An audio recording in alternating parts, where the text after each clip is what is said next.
نبی پاک علیہ الصلوۃ والسلام کی حیات مبارکہ میں ایک چیز بڑی وسیع ہے اور اس کی خیرات بھی میرے نبی پاک نے بانٹی ہے، وہ ہے حلم، بردباری، حوصلہ، وقار، یعنی دل کو بڑا رکھنا۔ ہمارے ہاں بڑے بڑے گھروں والے لوگ ہوتے ہیں اور دل بڑا چھوٹا ہوتا ہے، قد بھی بڑا ہوتا ہے، نام بھی بڑا ہوتا ہے، لیکن ہمارے دل کئی دفعہ بڑے چھوٹے اور اتنی محدود سی ہم بات کر دیتے ہیں کہ کئی دفعہ محسوس ہوتا ہے کہ یار نہیں، کوئی اور کر لیتے تو ٹھیک تھی، تیرے قد کاٹ کے ساتھ میچ نہیں ہوئی، اتنی چھوٹی بات۔ اور پھر آپ اس آدمی کے لیول پہ آ کے بحث کر رہے ہیں، اس آدمی کے لیول پہ آ کے جس کے ساتھ آپ کا بحث کرنا بنتا نہیں تھا، آپ کا سٹیٹس نہیں تھا۔ نبی کریم صلی اللہ علیہ وسلم کی سیرت مبارکہ میں جو حلیمی ہے، جو بردباری ہے، جو حضور کا دل بڑا ہے، یہی تو کمال ہے کہ حضور فرماتے ہیں ارسلت الی الخلق، میں صرف انسانوں کا نہیں، جس کو رب نے پیدا کیا ہے میں اس ساری مخلوق کا رسول بن کے آیا، یعنی ہر ایک کے لیے حضور کے دل میں جگہ ہے،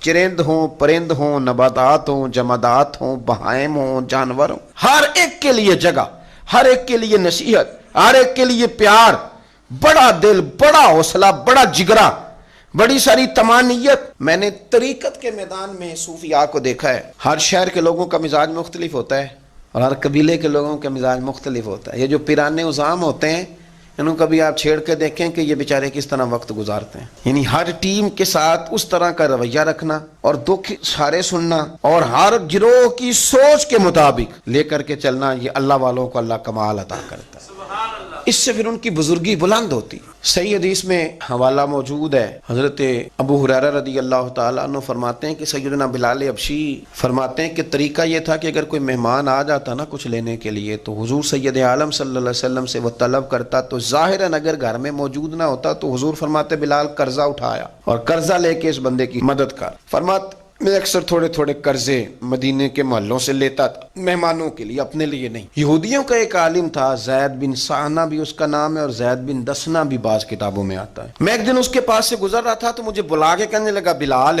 آپ لوگوں سے قرضے لیتے ہیں تو یار میرے پاس بھی پیسے بڑے ہی پڑے رہتے ہیں، ایسے ہی تو میرے سے تھوڑے لے جایا کرو، محفوظ رہیں گے، آپ نے وقت پہ واپس کر، یعنی خود آواز دے کے اس نے دعوت دی۔ حضرت بلال نے اسے قرضہ لے لیا، ایک مہینے کا وعدہ ہو گیا، مہینے گزرنے میں بھی 3 دن باقی تھے۔ حضور سید عالم صلی اللہ علیہ وسلم گزر رہے تھے اور چوک لوگوں سے بھرا ہوا تھا اور سیدنا فاروق اعظم بھی ساتھ تھے، اس نے بھرے بازار میں کھڑا کر لیا اور حضور کو کھڑا کر کے کہنے لگا، یعنی ایک تو ہے نا کہ بندہ کہتا ہے میں وزیر اعظم ہوں، اور ایک وہ ہے جو کہتا ہے میں صدر ہوں، اور ایک وہ ہے کہ جو اشارہ کریں تو فرشتے تیار بیٹھے ہیں حاضر ہونے، کائنات کا سارا نظام بدل جائے، طاقتوں کا یہ حال ہے۔ تو حضور کے سامنے کھڑے ہو کے کہنے لگا میرے پیسے۔ حضور نے فرمایا بلال کیا معاہدہ ہے ہمارا؟ حضور ابھی تو 3 دن رہتے ہیں۔ تو نبی پاک نے فرمایا ابھی تو 3 دن رہتے ہیں، معاذ اللہ ثم معاذ اللہ، نقل کفر نہ باشد۔ اس نے بڑی سخت بات کی حضور کے ساتھ، اور نبی پاک کا خاندان اور دادا جان کا نام لے کے غلط بات کی کہ معاذ اللہ آپ لوگ تو ایسے ہی ٹال مٹول کرتے ہیں۔ کتنی سخت بات تھی۔ حضرت عمر نے تلوار نکال لی، تیری گردن اڑاؤں گا۔ حضور نے فرمایا عمر یہ کیا طریقہ ہوا؟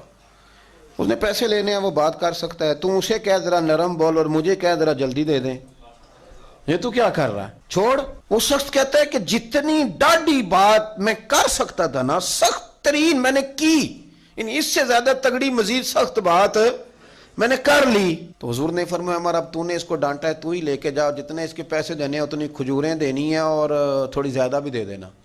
حضور زیادہ کیوں؟ حضرت عمر کو تو غصہ تھا نا، زیادہ کیوں؟ اور میں زیادہ اس لیے کہ تم نے ڈانٹا جو ہے، تھوڑی زیادہ بھی دینا۔ حضرت عمر کہتے ہیں میں نے دی اور میرا رویہ بڑا سخت تھا، پابند تو میں حضور کے حکم کا تھا، دے میں رہا تھا، دے ذرا غصے سے رہا تھا، اٹھا اور چل۔